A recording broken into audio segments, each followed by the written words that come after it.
السلام عليكم ورحمة الله وبركاته إن الحمد لله نحمده ونستعينه ونستغفره ونعوذ بالله من شرور أنفسنا ومن سيئات أعمالنا من يهده الله فلا مضل له ومن يضلل فلا هادي له أشهد أن لا إله إلا الله وحده لا شريك له وأشهد أن محمدا عبده ورسوله.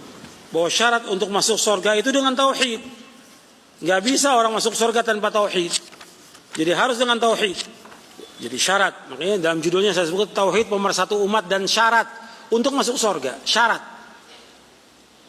Tanpa tauhid gak bisa orang masuk surga. Meskipun dia beramal sebanyak-banyaknya.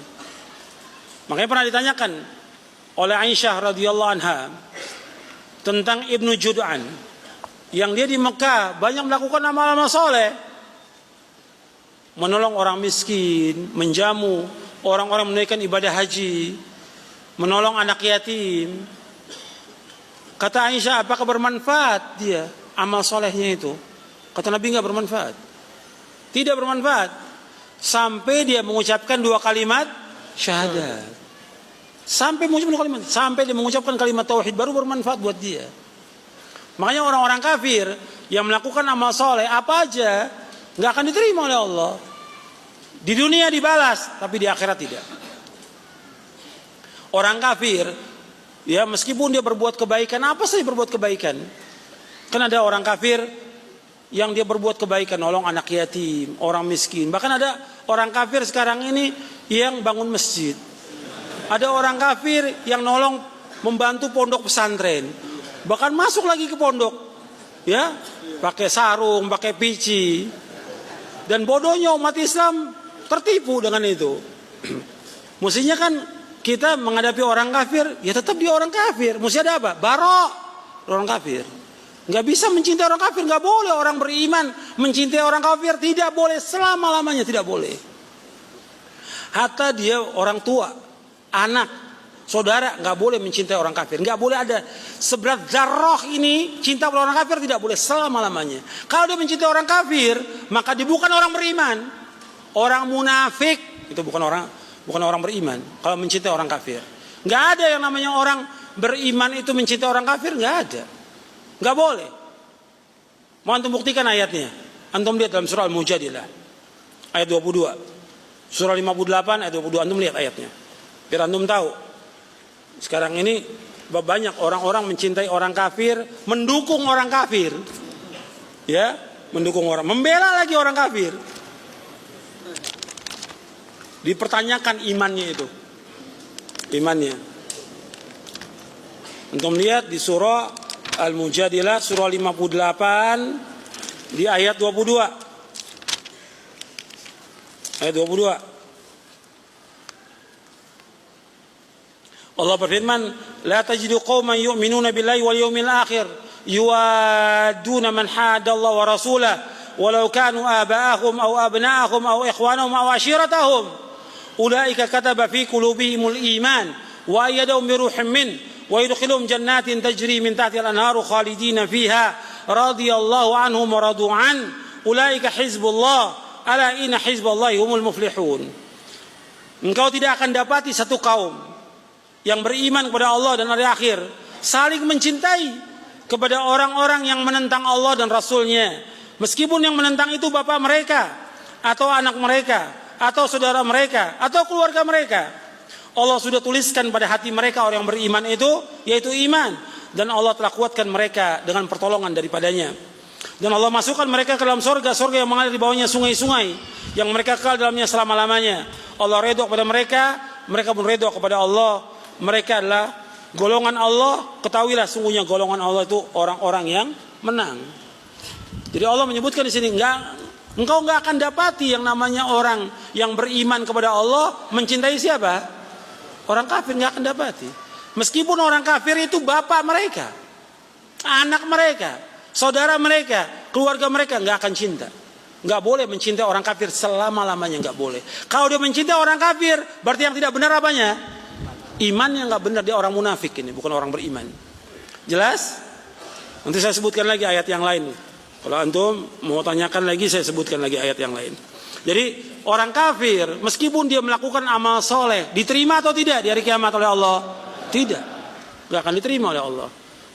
Dasarnya di beberapa ayat dalam Al-Quran. Di antara Allah berfirman, wa qadimna ila ma amilu min amalin faja'alnahu haba'an manthura. Kami hadapkan seluruh amal mereka pada hari kiamat, kami jadikan amal mereka seperti debu-debu yang berterbangan. Mereka nyumbang masjid, nyumbang anak yatim, nyumbang pondok, gak ada manfaat sama sekali. Allah jadikan seperti debu-debu yang berterbangan, gak ada manfaatnya sama sekali. Allah jadikan seperti fata morgana, seperti yang Allah sebutkan dalam surah An-Nur. Makanya syarat untuk masuk surga itu dasarnya tauhid. Enggak boleh berbuat syirik. Antum lihat hadisnya dalam buku ini halaman 64. Nabi SAW bersabda dari sahabat Jabir radhiyallahu anhu, Rasulullah SAW bersabda, "Man laqiyallaha la yusyriku bihi syai'an dakhala al-jannata, wa man laqiyahu yusyriku bihi syai'an dakhala an-nara." Barang siapa yang bertemu dengan Allah, dia meninggal dunia dalam keadaan tidak mempersekutukan Allah dengan sesuatu pun juga, maka dia pasti masuk surga. Saya ulangi lagi, barang siapa yang bertemu dengan Allah, artinya dia meninggal dunia dalam keadaan tidak berbuat syirik kepada Allah, dalam keadaan tidak mempersekutukan Allah dengan sesuatu apapun juga, maka dia pasti masuk surga. Tetapi barang siapa yang bertemu dengan Allah, meninggal dunia dalam keadaan dia berbuat syirik kepada Allah, mempersekutukan Allah dengan sesuatu apapun, pasti dia masuk neraka. Hadis ini sahih riwayat Muslim. Jadi di sini dijelaskan oleh Imam An-Nawawi, kata beliau bahwa orang musyrik, orang kafir tempatnya di mana? Di neraka. Enggak ada orang kafir tempatnya di sorga. Orang kafir tempatnya di neraka selama-lamanya. Dan gak ada kemuliaan bagi orang kafir sama sekali. Jadi mereka yang masuk neraka serta kekal di dalamnya adalah, kata Imam Nawawi, orang yang masuk dan kekal dalam neraka yaitu ahlul kitab, orang-orang Yahudi, Nasrani, penyembah berhala, orang-orang kafir yang lainnya. Tidak melihat apakah orang kafir itu menentang Islam, menyelisihinya, maupun orang itu menyandarkan diri kepada Islam, yakni dia mengaku muslim, akan tapi dia mengingkarinya, padahal dia tahu perkara dalam agama ini yang menjadikan kafir jika diingkari, dan yang semisalnya. Jadi kata Imam Nawawi, yang dikatakan orang kafir itu apakah dia menentang Islam, memusuhi Islam, atau tidak memusuhi Islam, dia kafir, maka tempatnya di mana? Neraka. Jelas, nas Al-Quran demikian, kemudian juga hadis demikian.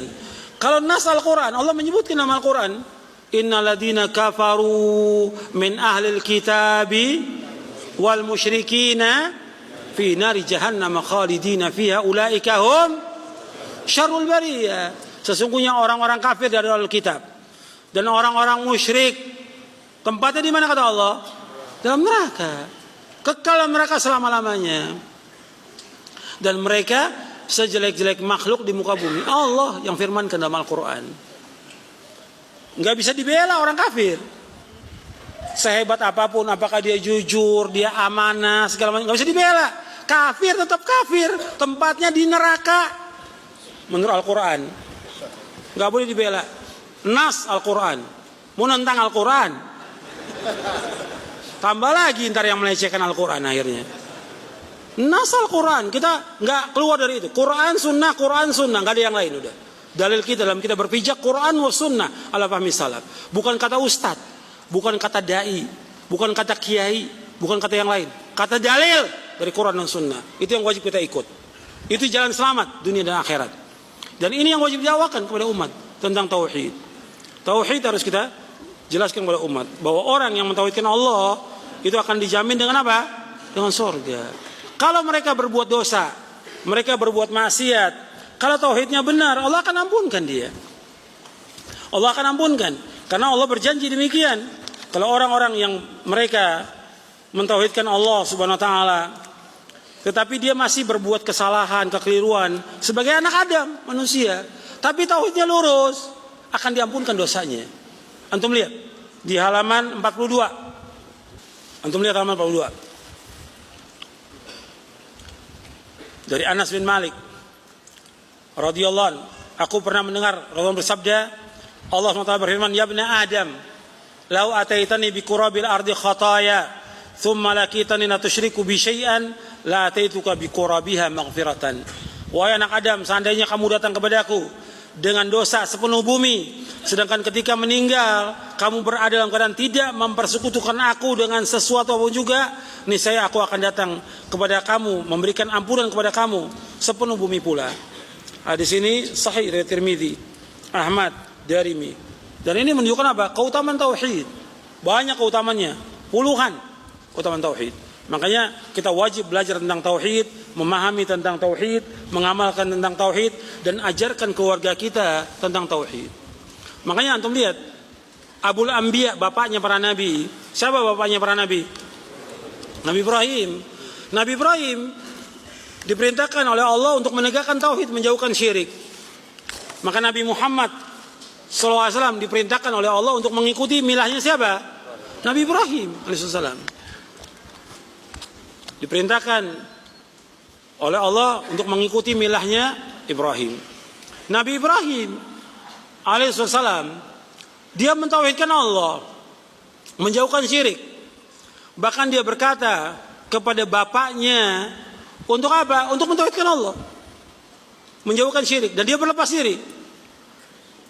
Wa idh qala Ibrahimu li abihi wa qaumihi innani bara'u mimma ta'budun ila alladhi fatarani fa innahu sayahdin wa ja'ala kalimatan baqiyatan fi 'aqibihi la'allahum yarji'un.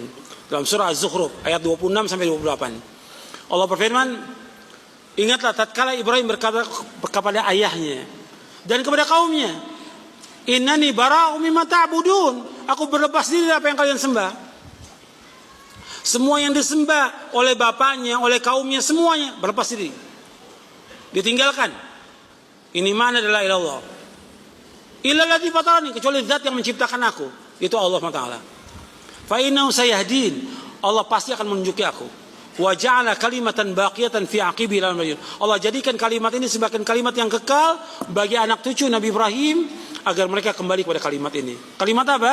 Kalimat la ilaha illallah. Dan Nabi Ibrahim meskipun sudah mendakwakan anak cucunya mentauhidkan Allah, tetap Nabi Ibrahim berdoa kepada Allah, wa janubni wa baniya an na'budul asnam, ya Allah jauhkanlah aku dan anak cucuku dari menyembah berhala. Makanya kita harus memperbaiki diri kita, istri kita, anak kita untuk mentauhidkan Allah. Jauhkan mereka dari berbagai macam kesyirikan. Karena masih banyak kepercayaan syirik di masyarakat. Luar biasa. Kepercayaan syirik ini luar biasa, menguasai ribuan kepercayaan di masyarakat tentang syirik yang masih dilakukan oleh kaum muslimin, yang wajib kita ingatkan. Ya, sampai sini dulu kajian kita. Wassalamualaikum warahmatullahi wabarakatuh.